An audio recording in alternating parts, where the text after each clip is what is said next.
Second తిమోతిలో ఉన్నటువంటి కొన్ని లేఖన భాగాలు మనం చదువుకుందాం ఎగ్జైటింగ్ గా. సెకండ్ తిమోతి 2వ అధ్యాయము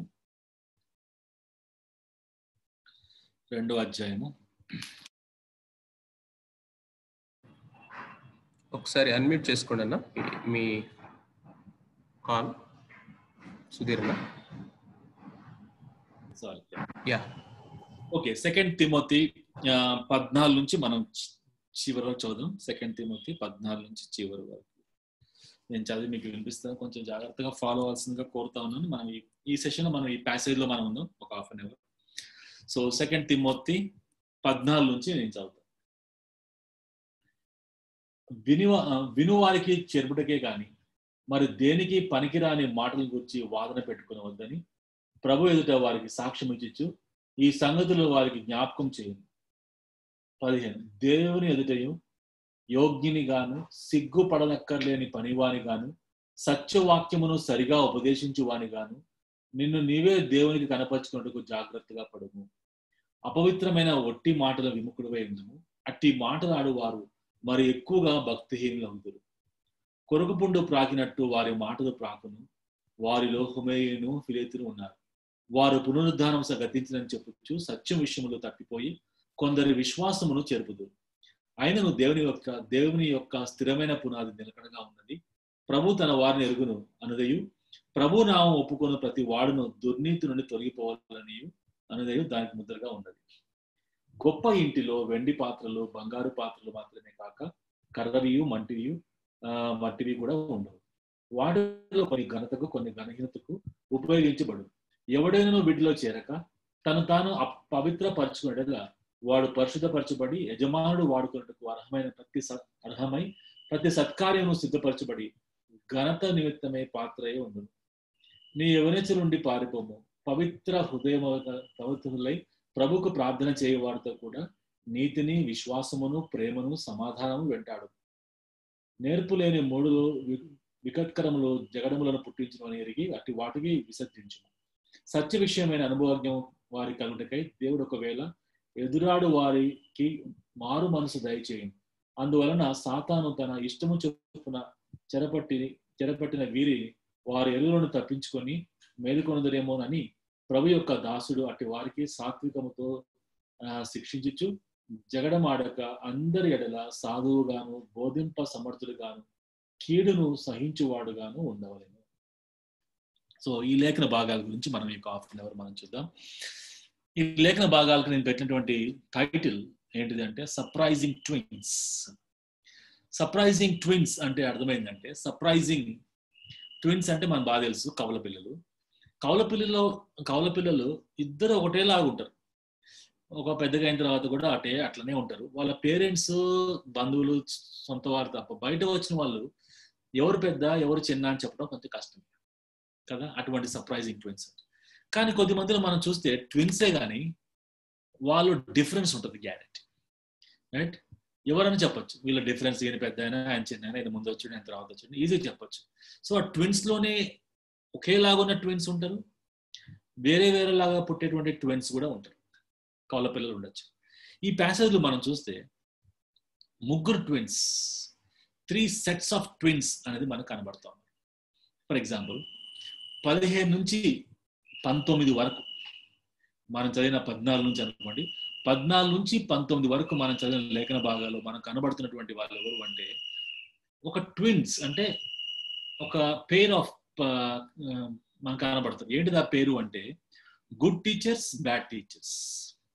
గుడ్ టీచర్ ఎలాగ ఉండాలి, బ్యాడ్ టీచర్ దేవుని వాక్యాన్ని సువార్త ప్రకటించేవాడు ఏ విధంగా ఉండాలి, సువార్త ప్రకటించిన వాడు ఏ విధంగా ఉంటాడు. ఇద్దరి మధ్యలో వ్యత్యాసం చాలా షార్ప్గా ఉంటుంది, అది మనం గుర్తించాలి. తర్వాత 20 నుంచి 23 వరకు 20 నుంచి 23 వరకు కనుక మనం ఆలోచిస్తూ ఉంటే అక్కడ మనకు కనబడుతున్నటువంటి ఇంకా సెకండ్ ట్విన్ ఏంటిది అంటే అక్కడ మనకు కనబడుతున్న సెకండ్ ట్విన్ ఏంటిది అంటే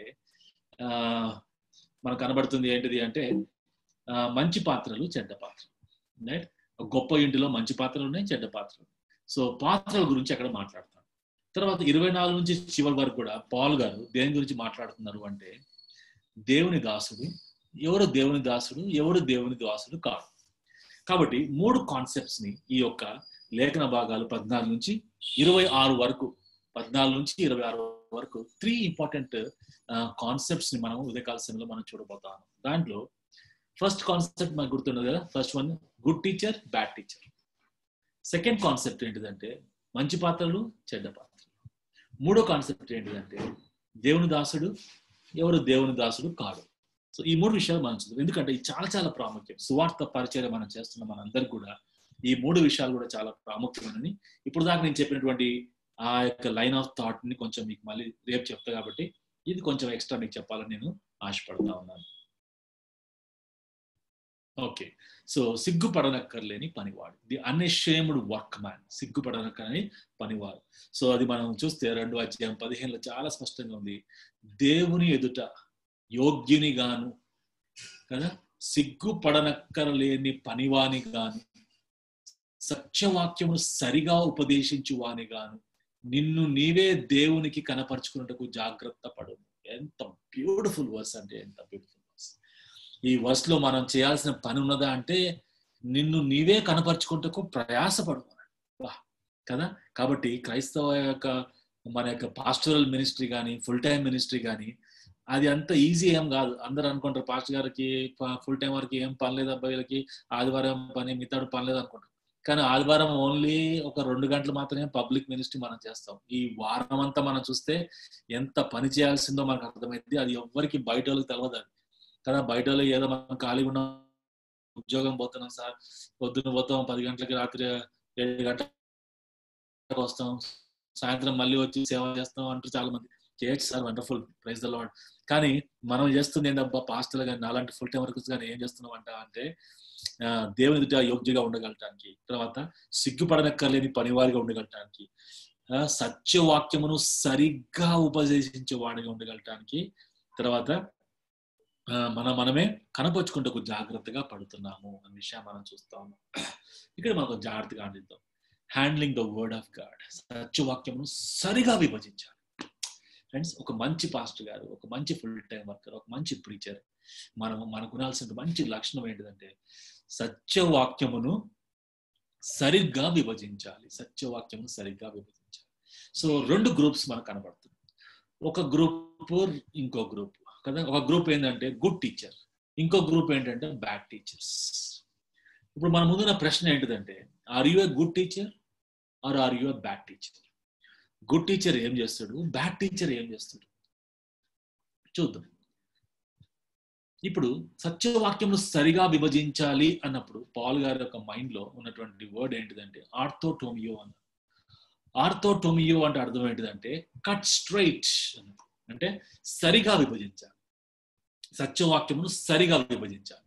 దీన్ని చాలా మంది ఏమనుకున్నారంటే ఈ సత్యవాక్యమును సరిగా విభజించాలంటే అసలు సరిగ్గా విభజించాలి అనే మాటకి అర్థం ఎలా చేసుకోవచ్చు మనం అన్నారు.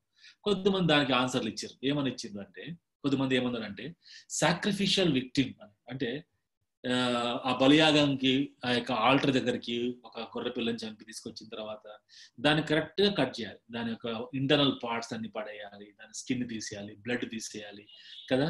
దాని ప్రీస్ట్ మాత్రమే కట్ చేస్తాడు. కాబట్టి ఎంత జాగ్రత్తగా కట్ చేస్తాడో అట్లనే మనం సత్యవాక్యమైనటువంటి దేవుని వాక్యాన్ని కట్ చేయాలి అన్నారు. కానీ దానికి దీనికి కొంచెం సరిపోలేదు. కొద్దిమంది ఏమన్నారంటే ఫాదర్ డివైడింగ్ ద బ్రెడ్ అన్నారు. అంటే మన ఇంట్లో బ్రెడ్ పట్టుకొస్తే మన డాడీ పాస్టర్ గారి మనం కానీ ఏం చేస్తామంటే అంటే కరెక్ట్ గా ఎంతమంది ఉన్నారు ఇంట్లో, 2 పిల్లలు ఉన్నారు, భార్య భర్త, కాబట్టి నలుగురికి ఎంత కావాలి, కాబట్టి భర్త కొంచెం ఎక్కువ పోర్షన్, భార్య కొంచెం తక్కువ, పెద్ద పిల్లలు ఉంటే వాళ్ళు కొంచెం ఎక్కువ పోర్షన్, కరెక్ట్ గా మనం కట్ చేస్తాం బ్రెడ్ ని. అట్లా మాట్లాడుతుండా పాల్ గారు ఏమన్నా అన్నారు, అది కూడా కాదు సార్ అన్నారు. కొద్దిమంది ఏమన్నారంటే ribbon to be cut into strips అన్నారు. అంటే ఒక రిబ్బన్ తీసుకొని మనకు ఇద్దరు ఆడపిల్లలు అనుకోండి, జడలు వేయాలంటే రిబ్బన్ రావాలి, రిబ్బన్ తీసుకొచ్చి పెద్ద 2 మీటర్లు పట్టుకొస్తారు. అది పాప జుట్టు బట్టి జడ బట్టి మనం కట్ చేసి కరెక్ట్ గా వేస్తాం. అట్లా ఈ రిబ్బన్ ఎలా కట్ చేస్తామో అలా కట్ చేయడమో సత్యవాక్యం సరిగా విభజించాలంటే అది సరిపోలేదు. కొద్దిమంది ఏమంటారు అంటే మనకు ల్యాండ్ ఉంది సార్, ఆ ల్యాండ్ ని 2 డివైడ్ చేయాలి, 2 ఎకరాల భూమి ఉంది, 3 పిల్లలు ఉన్నారు, కరెక్ట్ గా డివైడ్ చేయాలంటే మనం టేప్ పట్టుకొచ్చి డివైడ్ చేసి మొత్తానికి ఇవ్వచ్చు. అట్లా కూడా కాదు. కొద్దిమంది ఏమంటారు అంటే మేస్త్రి ఇల్లు కట్టేటప్పుడు ఇటుకలు పట్టుకొని ఇటుకలు పెడతా ఉంటాడు. ఇటుకలు పెట్టేటప్పుడు దాన్ని కరెక్ట్ కట్ చేస్తూ ఉంటాడు. ఆ తాపి మేస్త్రి తాపితో కట్ చేస్తారు, మళ్ళీ ఆ గోడకు పడుతుంది, అది సరిపోదు, మళ్ళీ కట్ చేస్తారు. అట్లా కరెక్ట్ కట్ చేసుకుంటూ పెట్టుకుంటూ వెళ్తాడు, గోడ కడతాడు బ్యూటిఫుల్. అట్లా కట్టాలా, అట్లా కట్ చేయాలంటే అట్లనే కనబడుతుంది కానీ అది సరిపోదు అన్నారు. అయితే ఇప్పుడు మీరు చూడండి, ఇక్కడ మనకి సోనియా గాంధీ గారు కనబడుతున్నారు. ఇది 10 సంవత్సరాల క్రితం ఫోటో. ఈమె యూపీఏ ప్రభుత్వంలో ఉన్నప్పుడు, అంటే 15 సంవత్సరాల క్రితం ఫోటో, 15 years బ్యాక్. ఈమె హిమాచల్ ప్రదేశ్కి వచ్చి అక్కడ ఒక ఫోటో దిగింది.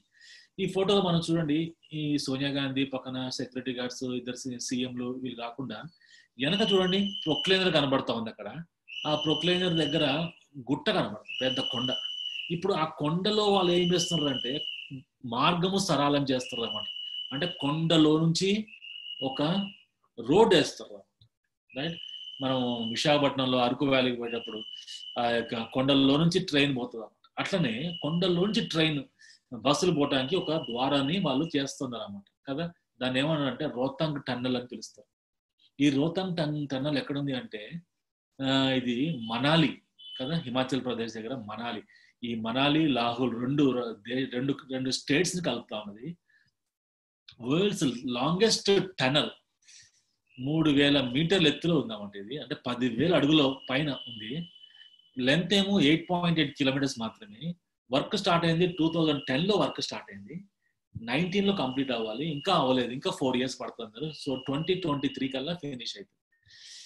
ఎందుకంటే ఆ రెండు రాష్ట్రాల మధ్యలో ఉన్న హైవే జనరల్ గా 6 నెలలు క్లోజ్ అయిపోతాం. ఎందుకు అంటే స్నో పడతా ఉంటది, కొండ చీరలు పడతా ఉంటాయి, స్నో పడతా ఉంటది, కాబట్టి 6 నెలలు ముగిసిపోతుంది.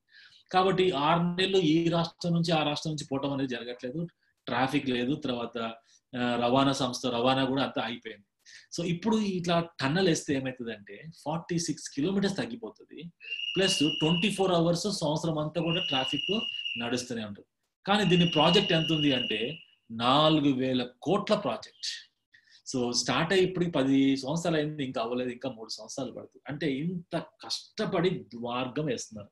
వీళ్ళు ఏం చేస్తున్నారంట అంటే కొండ అడ్డొచ్చింది, పెద్ద పెద్ద లోయలు ఉన్నాయి, కొండలు ఉన్నాయి. కానీ మనం ఎలా వేయాలంటే కొండ దిగి ఈ కొండ దిగి ఆ కొండ దిగి అటుపోవటం కంటే కొండలో నుంచే రోడ్ వేస్తే సూపర్ ఉంటుంది.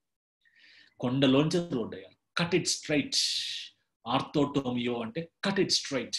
అడ్డొచ్చిందో ఏమన్నా దాన్ని కట్ చేసుకుంటూ పోవటం లోపలికి. ఈ మార్గం ఆ మార్గం పక్కదారిలో పోతా ఉంటే టైం ఎక్కువ అవుతుంది, ప్లస్ మంచు పడతా ఉంటుంది. అట్లా కాకుండా డైరెక్ట్ గా మనం వేసినాం అనుకో రోడ్డు, హ్యాపీగా వెళ్ళచ్చు. ఇప్పుడు రోడ్ వేసారు. ఈ రోడ్ ఎట్లా చూడండి, cut a path in a straight direction కదా. ఇప్పుడు పార్క్ చేసుకోవటానికి కూడా బస్సు పార్క్ చేసుకోవచ్చు, తర్వాత ఇటు అటు మూమెంట్స్ ఉంటాయి, లోపల ఎలక్ట్రిసిటీ ఉంటుంది. ఇది చాలా కష్టంతో కూడుకున్న పని అన్నమాట. ఎందుకంటే కొండల్లో నీళ్లు ఉంటాయి కాబట్టి, ఆ యొక్క పర్వతాలు వీళ్ళు తోతున్న కొద్దిగా నీళ్ళు వస్తా ఉన్నాయి. ఆ నీళ్ళు రాకుండా చూసుకోవాలి, కరెంటు పోకుండా చూసుకోవాలి, ట్రాన్స్ఫార్మర్ ఏర్పాటు చేయాలి. ఇట్స్ నాట్ సింపుల్ థింగ్, చాలా చాలా హార్డ్ విషయాలు అన్నమాట. అందుకే 14 సంవత్సరాలు పడుతుంది. వేయాల్సింది 8 kilometers, కానీ ఎన్ని సంవత్సరాలు పడుతున్నా కూడా ఇది ఫినిష్ అవ్వట్లేదు. ఇంకా 2 సంవత్సరాలు ఫినిష్ అవుతుంది. ఒక్కసారి కానీ ఫినిష్ అయ్యి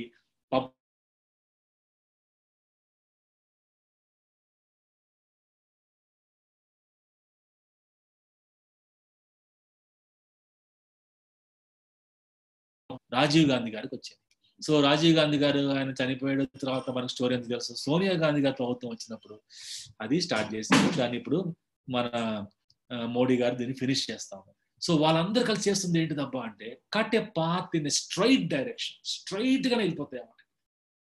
ఫ్రెండ్స్, గుడ్ టీచర్ ఏం చేస్తారబ్బా అంటే he will cut it straight కదా, stays on the path himself. ఆయన కట్ చేస్తాడు, ఆయన కూడా పోతాడు. తర్వాత చూడండి, makes it easy for others. ఆయన పోవటం మాత్రం కాకుండా వేరే వాళ్ళు కూడా ఆయన వెనకాల చాలా స్మూత్ గా ఫాస్ట్ గా ఆయనతో పాటు వెళ్ళిపోవడానికి అవకాశం ఉంది. తర్వాత accurate to the text, correct గా వాక్య ప్రకారమే ముందుకు పోతారు అనమాట కదా. సో దేవుని వాక్యం ఎలా చెప్పబడిందో అలాగనే దాన్ని కట్ చేసుకుంటే వెళ్తారు.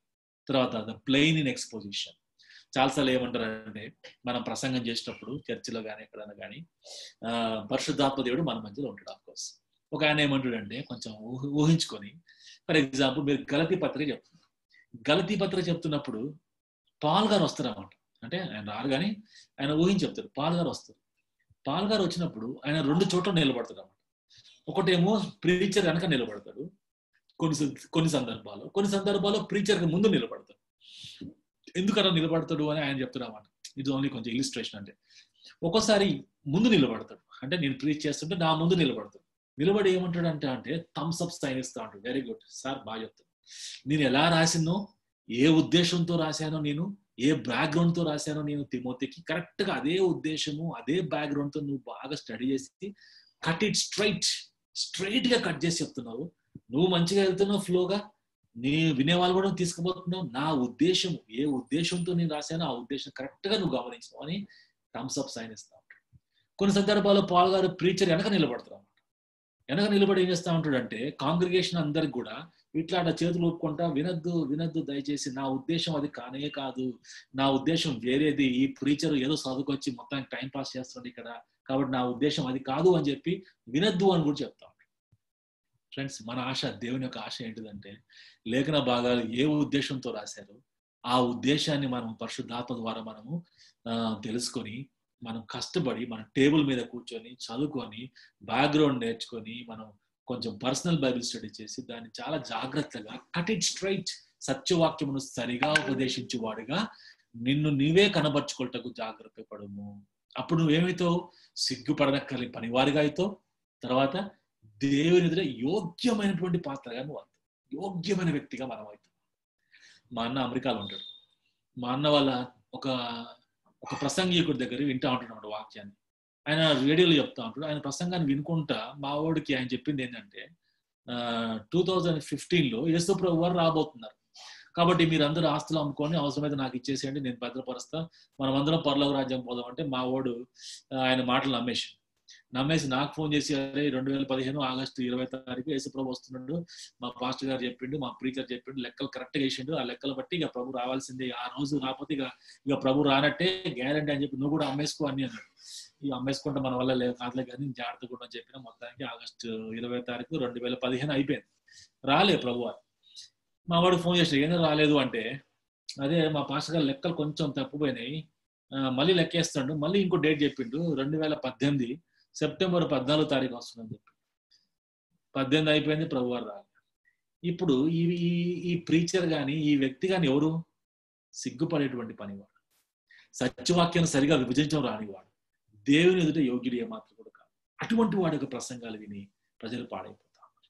అయితే మనమైతే మంచి బోధకుడుగా దేవుని వాక్యాన్ని ఏం చేయాలంటే సత్యవాక్యం సరిగా మనము విభజించాలి. అలా విభజిస్తే ఏమవుతుంది మనము అంటే వి బిల్డ్ పీపుల్, ప్రజల యొక్క జీవితాన్ని మనం కడతాం, దేవుని మనం గణపరుస్తాం కదా, పరిశుద్ధతని మన సంఘంలో విస్తరింపజేస్తాం, ప్రజల్ని మనం ఆత్మీయంగా బలపరుస్తూ ఉంటాం, వాళ్ళ విశ్వాసాన్ని మనం కడతా ఉంటాం, ప్రేమలో పరిశుద్ధతలో విశ్వాసములో వాళ్ళు ఎదిగినట్టు మనం చేస్తూ ఉంటాం. తర్వాత అందరిని కూడా ముందుకే ఫార్వర్డ్ అంటే ముందుకే తీసుకుపోతాం, అది కూడా రైట్ డైరెక్షన్ లో మనం తీసుకుపోతాం.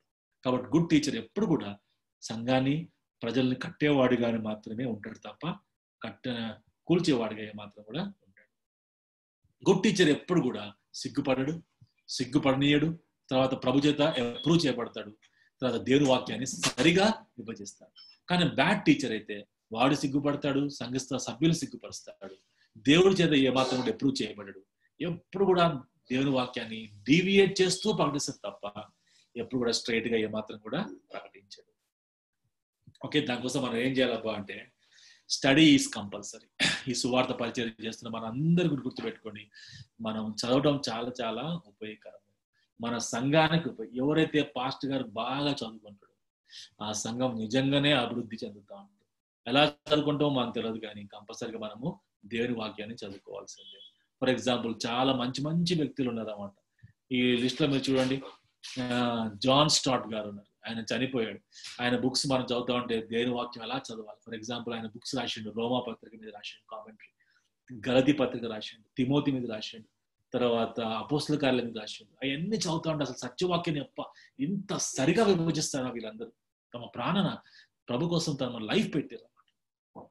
తర్వాత చూడండి, రవి జకరియాస్ గారు రీసెంట్ గా చనిపోయారు, ఆయన బుక్స్ చదివితే ఎంత బ్యూటిఫుల్ గా. ఇవి అందరి యొక్క వీళ్ళ చాలా మంది చనిపోయారు. ఫర్ ఎగ్జాంపుల్ జాన్ బనియన్ గారు ఎప్పుడో చనిపోయారు, జాన్ మిల్టన్ గారు జాన్ స్టార్ట్ గారు చనిపోయారు, క్రిస్ రైట్ గారు ఇంకా బతికే ఉన్నారు, రవి జకరియాస్ గారు చనిపోయారు కదా, ఆస్వాల్డ్ శాండర్స్ చనిపోయాడు, రావెన్ హిల్ గారు బతికే ఉన్నారు, సో కొద్దిమంది 2-3 బతుకున్నారు, మిగతా వాళ్ళంతా చనిపోయారు. కానీ వాళ్ళ యొక్క పుస్తకాలు, వాళ్ళు స్టడీ చేసినటువంటి పత్రికలు ఇవన్నీ మనం చదువుతా ఉంటే వాళ్ళతో మనం సహవాసం చేయొచ్చు కదా, వాళ్ళ జ్ఞానాన్ని మనం కూడా కొంచెం తీసుకోవచ్చు.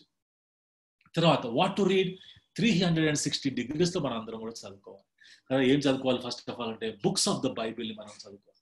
ఇప్పుడు తిమోతి బుక్ మనం చదువుతాం, అట్లనే ప్రతి బుక్ను కూడా మనము చదవాలి. ప్రతి బుక్ను చదవడం మాత్రం కాకుండా దాన్ని అర్థం చేసుకొని మనం సంఘ సభ్యులకి వాళ్ళకి మనం ఎక్స్ప్లెయిన్ చేస్తూ మనం చెప్తా ఉంటే వాళ్ళ విశ్వాసాన్ని మనం కట్టేవారంగా ఉంటాం. Books of the Bible for example Jeremiah పుస్తకం, ఎజెకియల్ పుస్తకము, డానియల్ పుస్తకము, యెషయా గ్రంథం, మైనర్ ప్రాఫిట్స్, జకరియా గ్రంథం. నేను రోజు మార్నింగ్ పూట 4 రోజుల నుంచి మార్నింగ్ పూట మన లైవ్ ఛానల్లో 4 days నుంచి జకరియా గ్రంథం చెప్తాను. ఈ రోజు కూడా మార్నింగ్ రికార్డింగ్ తీసుకున్న రోజు జకరియా గ్రంథం 10వ అధ్యాయం. అంటే ప్రతి అధ్యాయం ఇది కూడా మనకి ఒక దేవుని వాక్యం. మొత్తం బుక్స్ ఆఫ్ ద బైబిల్ గురించి మనం బాగా చదువు. ఒక్క బుక్ చదవాలంటే బైబిల్ మనం ఫర్ ఎగ్జాంపుల్ 2 తిమోతి చదవాలంటే 3 నెలలను పడుతుంది కదా. తర్వాత గలతీ పత్రిక చదవాలంటే 3 నెలలు. ఏ బుక్ తీసుకున్నా కూడా చిన్న పుస్తకాలే 3 నెలలు పడతాయి. ఇక పెద్ద పుస్తకాలు అయితే దానికి మనం సంవత్సరం వేసుకోవచ్చు. యెషయా గ్రంథం బాగా మనం స్టడీ చేసి 66 పుస్తకాలు బాగా మనం తెలుసుకొని మనం నేర్చుకొని ఇతరులకు చెప్పేటువంటి స్టేజ్కి రావాలంటే కనీసం 1 సంవత్సరం పడుతుంది యెషయా గ్రంథం. అట్లా చూసుకుంటే కనీసం 30 సంవత్సరాలు పడుతుంది 66 పుస్తకాలు చదవటానికి.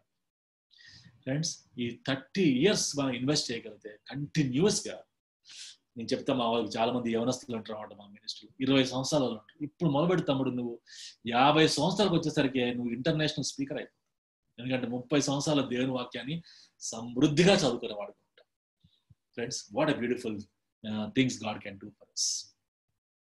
ఒకసారి ఒక చిన్నపిల్లలు సమ్మర్ హాలిడేస్కి ఇంటికి పోయారు. ఇంటికి పోతే వాళ్ళ తాతగారు బైబిల్ చదువుతా ఉన్నాడు, అదే పని ఇది బైబిల్. వీళ్ళు ఆడుకుంటూ ఇంటికి వచ్చి నీళ్ళు తాగుదామంటే తాతగారు బైబిల్ చదువుతారు, రాత్రి భోజనం చేయండి అంటే తాతగారు బైబిల్ చదువుతారు. ఎప్పుడు చూసినా బైబిల్ బైబిల్ బైబిల్. వీళ్ళు చూసి పిల్లలు, అమ్మమ్మ తాతగారు ఏది ఎప్పుడు చూసినా బైబిలే చదువుతా ఉంటాడు అంటే వాళ్ళ అమ్మమ్మ ఇంట్రెస్టింగ్ ఆన్సర్ చెప్పిందంట. ఏమని చెప్పిందంటే, అరే మీ తాతగారు వయసులో ఉన్నప్పుడు ఎప్పుడు చదవలే బైబిల్, ఇప్పుడు రిటైర్డ్ అయిపోయింది కాబట్టి ఏం పని లేదు, ఇప్పుడు ఇక పని లేదు కాబట్టి అదే పని చేస్తాడు నీకు. అంటే పని లేనప్పుడు కూర్చొని కాలక్షేపం కోసం చదువుకోవటానికి ఇది ఏమన్నా నావెలా, ఇంకేమైనా బుక్క?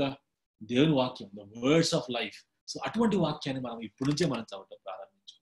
కాబట్టి మన సంఘాన్ని మనం బాగా అభివృద్ధి పరచాలంటే డెఫినెట్ గా పాస్టర్ గారు Monday to Saturday hours of time పెట్టాలి. ప్రార్థనకి మనం ఎంత ఇంపార్టెన్స్ ఇస్తామో దేవుని వాక్యాన్ని స్టడీ చేసే విషయంలో కూడా అంతే ఇంపార్టెన్స్ ఇచ్చి వాక్యము ప్రార్థన 2 కాంబినేషన్తో మనం కరెక్ట్ గా విభజిస్తే మంచి టీచర్ గా మనం ఉంటే వండర్ఫుల్ కదా. చాలా బుక్స్ మనము చదువుకోవాల్సింది. 2వ బుక్ మనం చూద్దాం. 20 నుంచి మనం చదువుదాం. 20 నుంచి 3వ అధ్యాయం 20 నుంచి 2వ అధ్యాయం 20 నుంచి 2 తిమోతి 2వ అధ్యాయం 20 నుంచి. గొప్ప ఇంటిలో వెండి పాత్రలు బంగారు పాత్రలు మాత్రమే కాక కర్రవియు మట్టివి కూడా ఉండదు. వాటిలో కొన్ని ఘనతకు కొన్ని ఘనహీనతకు వినియోగింపబడును కదా. తర్వాత నోబుల్ అండ్ ఇగ్నోబుల్. ఎవడైనా వీటిలో చేరక తను తాను పవిత్రపరచుకునేలా వాడు పరిశుద్ధపరచబడి యజమాను వాడుకున్నట్టుకు అర్హమైన ప్రతి సత్కార్యముకు సిద్ధపరచబడి ఘనత నిమిత్తమై పాత్ర అయి ఉండదు. ప్రతి సత్కార్యముకు రెడీగా ఉండి ఘనత నిమిత్తమే పాత్రగా ఉండాలి. సో మనం ఆలోచించాలి, ఘనత కోసం పాత్రలా మనము ఘనహీనమైన పాత్రలు కదా. సో 4 ఉన్నాయి. గ్రేట్ హౌస్ కదా, గొప్ప ఇంటిలో అన్నాడు. గొప్ప ఇంటిలో అంటే పాల్గొనడానికి ఉద్దేశం ఏంటిదంటే, గొప్ప ఇల్లు అంటే దేవుని యొక్క మందిరం, రైట్? అది గొప్ప ఇల్లు. అన్న ఇల్లు కంటే గొప్ప ఇల్లు దేవుని యొక్క మందిరం. సో దేవుని యొక్క ఆలయంలో మందిరంలో ఎవరుంటారబ్బా? వీళ్ళందరూ ఉన్నారు. ఎవరున్నారు? ఘనత కోసమైన పాత్రలు ఉన్నాయి, ఘనహీనమైన పాత్రలు ఉన్నాయి. వీటి ఎవరు తీసేయలేరు అన్నమాట. అయితే మనం ఏం చేయాలబ్బా అంటే యజమాను వాడుకుంటకు అర్హమైన పాత్రగా ఉండగలటానికి మనం వాళ్ళని పవిత్రంగా చేసుకోవాల్సింది. ఎందుకంటే మన ఇంటి చూడండి, మనం అన్నం తినాలంటే ఫస్ట్ ప్లేట్ తీసుకుంటే మన పిల్లలు కూడా చూస్తారు అన్నమాట, ఏ ప్లేట్ నీట్గా ఉందబ్బా అని చూసుకుంటాం. పెద్దవాళ్ళు మనం ఏదో ఏ ప్లేట్ అని పర్లేదు అనుకుంటాం, కానీ పిల్లలు మాత్రం నీట్గా ఉన్న ప్లేట్ తీసుకుంటారు. ఇంకా కొంతమంది ఈ రోజు జనరేషన్ అయితే దాని మీద మళ్ళీ వాటర్ చల్లి మళ్ళీ దాన్ని క్లీన్ చేస్తారు. సో క్లీన్ పాత్రలే తీసుకోగలటానికి ఎవరైనా ఇష్టపడతారు. కాబట్టి ఈ గొప్ప ఇంట్లో ఏమున్నాయి? గోల్డ్ ఉన్నది, సిల్వర్ పాత్రలు ఉన్నాయి, మట్టి పాత్రలు ఉన్నాయి, తర్వాత ఈ యొక్క వుడ్ పాత్రలు ఉన్నాయి, కొన్ని ఏమో నోబుల్, కొన్ని ఇవన్నీ ఉంటాయి, గ్యారంటీ ఉండకుండా ఉండవు, అన్ని కూడా గొప్ప ఇంటిలో ఉంటాయి. అయితే యజమాను వాడుకోవాలి అని కోరుకున్నప్పుడు మాత్రమే ఆయన ఘనమైన పాత్రలే ఎంచుకుంటాడు తప్ప గలహీనమైనటువంటి పాత్రలు యజమాను ఎట్టి పరిస్థితుల్లో కూడా ఎంచుకోవాలి.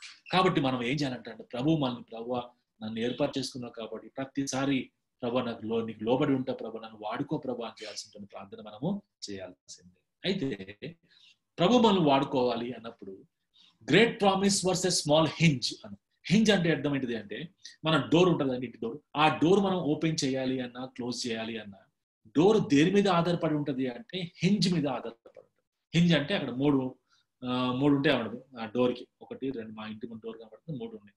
ఆ 3 మీదనే డోర్ లోపలికి బయటికి వస్తాం. మనం బోల్ట్ పట్టుకొని బోల్ట్ తీసి ఇట్లా గుంజగానే ఆ హింజ్ మీద ఏలాడుతూ ఉంటుంది కదా. సో దాని మీదనే అది వస్తూ ఉంటుంది. కాబట్టి యజమాని ఇప్పుడు వాడుకోవాలి అంటే దేని మీద ఆధారపడి ఉంటుంది? యజమాని వాడుకోవాలి ఎవరినన్నా ఈ యొక్క మంచి ఈ గొప్ప ఇంటిలో ఉన్నటువంటి పాత్రలో ఏ పాత్ర వాడుకోవాలని యజమాని ఇష్టపడుతుంది అంటే కండిషన్ ఏంటిది అంటే ఒకటే కండిషన్. అది ఏంటిదంటే if any one cleanses himself, ఎవడైనా తను తాను పవిత్రపరచుకునేలా వాడిని ప్రభు వాడుకుంటాడు. కాబట్టి మనం ప్రభు కోసం సెటపాటు చేసుకోవాలి, ప్రభు కోసం వాడబడే పాత్రగా ఉండగలటానికి ఇష్టపడాలి, రెడీగా ఉండాలి ఫర్ ఎనీ గుడ్ వర్క్. ఏ మంచి కార్యం కన్నా రెడీగా ఉండగలటానికి మనం ఎప్పుడు కూడా సిద్ధపరచుకొని ఉండాలి. ఏ విషయంలో అంటే purity of doctrine and purity of life. సిద్ధాంతాల్లో మనం పరిశుద్ధంగా జీవించాలి, తర్వాత మన బిహేవియర్లో కూడా మనం పరిశుద్ధంగా జీవించాలి. సో ఎవరైతే పరిశుద్ధపరచుకుంటారో వాళ్ళని దేవుడు వాడుకోగలటానికి ప్రభు ఇష్టపడతారు. అటువంటి వాళ్ళు ఏం చేయాలబ్బా అంటే పారిపోవాలి. చూడండి, పారిపోవాలి, పట్టుకోవాలి. ఏం పారిపోవాలి, ఏం పట్టుకోవాలి చూడండి. 22 చూడండి, నీవు యవనస్తుల నుండి పారిపోము, కాబట్టి మనం పారిపోవాలి. పారిపోయి మాత్రమే కాకుండా ఏం చేయాలంట? పవిత్ర హృదయములై ప్రభుకు ప్రార్థన చేయ వారితో కూడా నీతిని, విశ్వాసమును, ప్రేమను, సమాధానం వెంటాడాలి. సో పట్టుకోవాలి, పారిపోవాలి.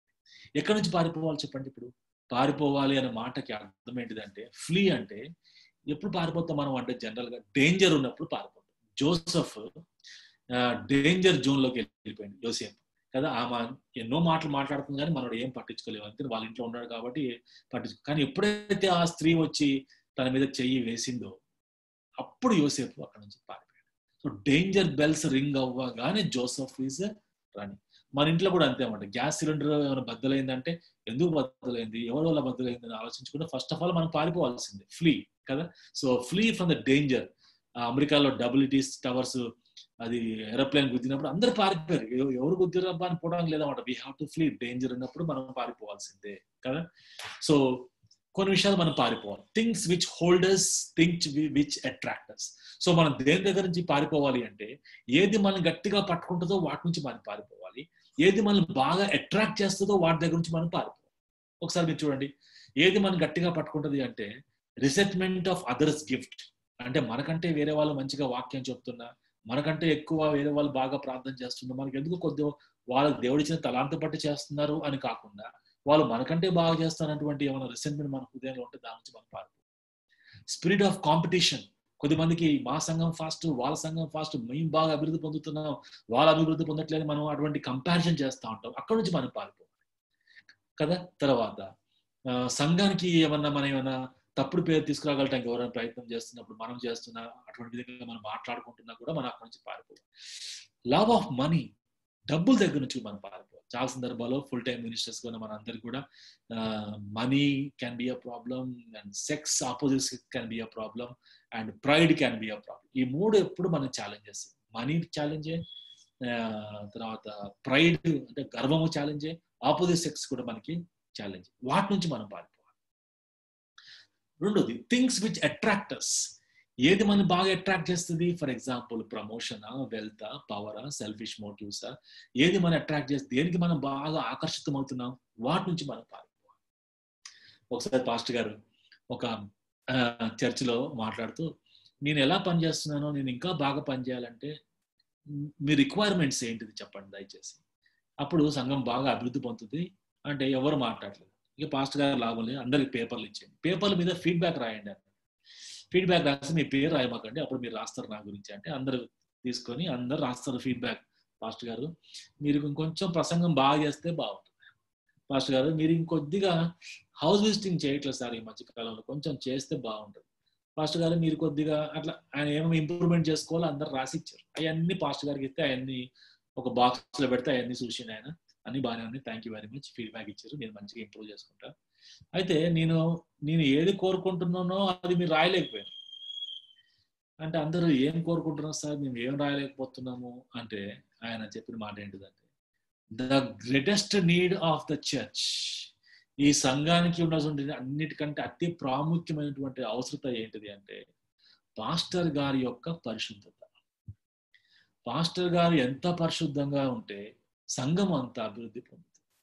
అది మీరు ఎవ్వరు గుర్తించట్లేదు. మీరు ఊకే ప్రసంగం బాగా చేయాలి సార్, మీరు హౌస్ విజిటింగ్ చేయాలి సార్, ఈ మాట చెప్తారు కానీ పాస్టర్ గారు మీరు పరిశుద్ధంగా ఇంకా ఉంటే బాగుంటుంది సార్, అది మాకు మేలు సార్ అని మాట మీరు ఎవరు రాయలేకపోయారు. So the greatest need of the church is the holiness of the pastor.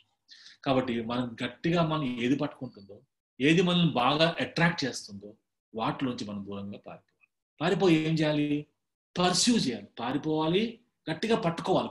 Pursue అనే మాట వాడాను అక్కడ పాల్ గారు. పర్స్యూ అంటే అర్థం ఏంటిదంటే, మనం యానిమల్ కింగ్డమ్ చూస్తూ ఉంటే దానిలో చీత జింకను పట్టుకోవాలంటే జింకనే ఫాస్ట్, జింక కంటే ఫాస్ట్ ఉరకాలి చీతగానే. సో అంత ఫాస్ట్ గా ఉరికి దాన్ని ఓవర్కమ్ చేసి ఓవర్టేక్ చేసి దాన్ని పట్టుకోవాలి. సో అట్లా పర్స్యూ చేయాలి. సో మనం కూడా ఏం చేయాలబ్బా అంటే పర్స్యూ చేయాలి. ఏం పర్స్యూ చేయాలి? నీతిని. చూడండి ఏం పర్స్యూ చేయాలంట, 22, నీవు యవనేచ్ఛల నుంచి పారిపోము, పవిత్ర హృదయాలే ప్రభుకి ప్రార్థన చేయ వారితో కూడా నీతిని విశ్వాసమును, ఒక పేరు. తర్వాత ప్రేమను సమాధానమును వెంటాడు కదా. సో ఏం చేయాలబ్బా అంటే రైచియస్నెస్ అండ్ గాడ్లీనెస్ మనం వెంటాడాలి, విశ్వాసాన్ని ప్రేమను వెంటాడాలి, తర్వాత ఎండ్యూరెన్స్ అండ్ జెంటిల్నెస్ ని కూడా మనము వెంటాడాలని మనం చాలా స్పష్టంగా ఇక్కడ నీతిని విశ్వాసమును ప్రేమను సమాధానమును వెంటాడము. సో ఇవన్నీ మనం వెంటాడుతూ మనం ఆ విధంగా జీవించాలని కోరుకుంటా ఉన్నాడు. ఓకేనా. సో మూడో విషయం మనం చూసి మనం క్లోజ్ చేసుకుందాం. ఫస్ట్ వన్ మనం చూసాం ట్విన్స్ లో. ఫస్ట్ ట్విన్ ఏంటిది అంటే గుడ్ టీచర్, బ్యాడ్ టీచర్, మంచి బోధకుడు, చెడ్డ బోధకుడు. రెండోది మనం చూసాం అదేంటిది అంటే ఘనతమైన పాత్రలు, రెండోది ఘనహీనమైనటువంటి పాత్రలు. మూడోది మనం చూస్తుంది ఏంటిదంటే దేవుని సేవకుడు అండ్ దేవుని సేవకుడు కానివాడు. దేవుని సేవకుడు ఎవరు అంటే కొన్ని మాట చూసి క్లోజ్ చేసుకుందాం. దేవుని సేవకుడు ఎవరు అంటే చూడండి లక్షణాలు చివరిలో 2వ అధ్యాయం చివరిలో మనకు కనపడతా ఉంటుంది. ప్రభు యొక్క దాసుడు 26 చివరి, ప్రభు యొక్క దాసుడు అట్టి వారిని సాత్వికముతో శిక్షించుచు జగడమాడక అందరి ఎడల సాధువుగాను బోధింప సమర్థుడుగాను కీడును సహించువాడుగాను ఉండవాలి. దేవుని సేవకుడు ఏ విధంగా ఉండాలి అంటే చూడండి సాత్వికంతో మనం శిక్షించాలి. రెండోది జగడమాడక అందరి ఎడల సాధువుగా ఉండాలి. సో ఫైటింగ్, జగడమాటం అనేది మనము మానేసుకోవాలి కదా. సాధువుగా ఉండాలి, బోధింప సమర్థుడుగా ఉండాలి, తర్వాత కీడును సహించేవాడుగా ఉండాలి. సో ఈ 4 మనకి పెద్ద ఛాలెంజే పాస్టర్స్ గా ఉన్న మనకి అందరికి కూడా పెద్ద ఛాలెంజ్. ఏంటిది? కీడును సహించడం అంటే కష్టం అబ్బా, అంటే కీడును సహించడం అంటే చాలా కష్టం. కానీ కీడుకి ప్రతి కీడు చేయొద్దు అని చెప్పాడు ప్రభు. కాబట్టి అటువంటి వాటిని వ్యక్తులను సహించడం చాలా కష్టం.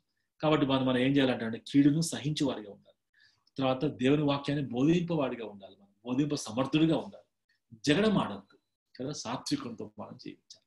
దేవుని సేవకుడు కాని వాళ్ళు ఏం చేస్తారు అబ్బా అంటే వాళ్ళకి సాత్వికం ఉండదు, వాళ్ళు జగడం ఆడుతూ ఉంటారు, వాక్యం ఏమాత్రం పట్టించుకోరు, తర్వాత కీడును ఏమాత్రం కూడా సహించరు.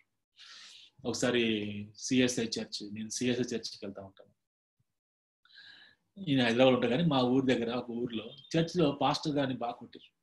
సండే వర్షిప్ జరుగుతుంటే కమిటీ మెంబర్స్ వెళ్ళి పులిపిట్ పై నుంచి పాస్టర్ గారు కొట్టారు. అది చాలా మంది సెల్ ఫోన్స్ లో రికార్డ్ చేసి అప్లోడ్ చేశారు. అది చూస్తే ఎంత బాధ వేసిందంటే ఈ పాస్టర్ గారు కూడా తప్పు చేసిండు, ఆయన కూడా మాట్లాడాడు, మాటకి మాట ఇచ్చిండు. దాంతో అక్కడ కూర్చున్న మెంబర్లు మైక్ తీసుకొని మైక్తో కొట్టిండు నెత్తి మీద. ఇంకా పాస్టర్ గారి పులిపిట్ పైన అక్కడే రక్తం వచ్చింది. పాస్టర్ అమ్మ గారు పోయి పసుపు పట్టుకొచ్చి ఆ పసుపు పెట్టి పాపం రక్తం ఆపి, అది ఎంత భయంకరంగా ఉందంటే, అంటే నాకు బాధ వేసిందల్లా ఏంటిదంటే మాటకు మాట ఇచ్చిడ, అక్కడ కామ్ ఉండాల్సింది. ఎందుకంటే జగడం ఆడటం అనేది దేవుని దాసులకి కానీ ఫుల్ టైం వాళ్ళకి కానీ ప్రభు ఎప్పుడు కూడా ఇయ్యలేదు అన్నమాట. కీడును సహించేవారుగా ఉండాలి, చెడ్డ మాటలు సహించేవారుగా ఉండగలటానికి మనం పిలుచుకుంటాం. అంటే యేసు ప్రభు వారు మనం జ్ఞాపకం చేసుకుంటాం. యేసు ప్రభు వారు కూడా కీడును సహించుకున్నాడు, జగడం ఆడలేదు యేసుక్రీస్తు ప్రభు. ఆయనకి శిక్ష విధించారు. ఎట్లా అంటే హేతువు లేని శిక్ష, అంటే ఏం రీజన్ లేకపోయినా సిలువకు అప్పచెప్పారు. సో ఆ రోజు పాస్టర్ గారు పాపం ఆయన మీద ఏదో ఉండొచ్చేమో కానీ ఆయన మాటకు మాట అనుకుంటుంటే బాగుండేది అనిపించింది. వాళ్ళు భయంకరులు అన్నమాట. వాళ్ళకి దేవుని భయం లేదు, దేవుని వాక్యం తెలియదు, సాత్వికులు ఏమాత్రం కూడా కాదు, కీడును సహించేవారు కాదు ఏమాత్రం. ఆ మైక్ తీసుకొని అనమాట. అఫ్ కోర్స్ దానికి 100 రెట్లు వాళ్ళు చెల్లిస్తారు అనుకోండి. మళ్ళీ ముట్టివాడు ప్రభు యొక్క కనుగుడ్డును ముట్టిన వాడితో సమానం. బట్ స్టిల్ మనం చాలా జాగ్రత్తగా ఉంటూ ఈ యొక్క దేవుని సేవకుడు ఎవరు కాదు అనే విషయం కూడా మనము తెలుసుకుందాం. సో ఉదయకాల సమయంలో మనం చూసిన ఈ 3 విషయాలు బట్టి మనం దేవుని స్తుతిద్దాం. 2వ అధ్యాయము 14 నుంచి 26 వరకు మనం చూసినటువంటి మంచి బోధకులుగా మనం ఉండగలటానికి ఇష్టపడదాం. తర్వాత యజమాని వాడుకుంటకు అర్హమైన పాత్రగా చేసుకుందాం. 3వది దేవుని సేవకుల లక్షణాలు మనం కూడా కలిగి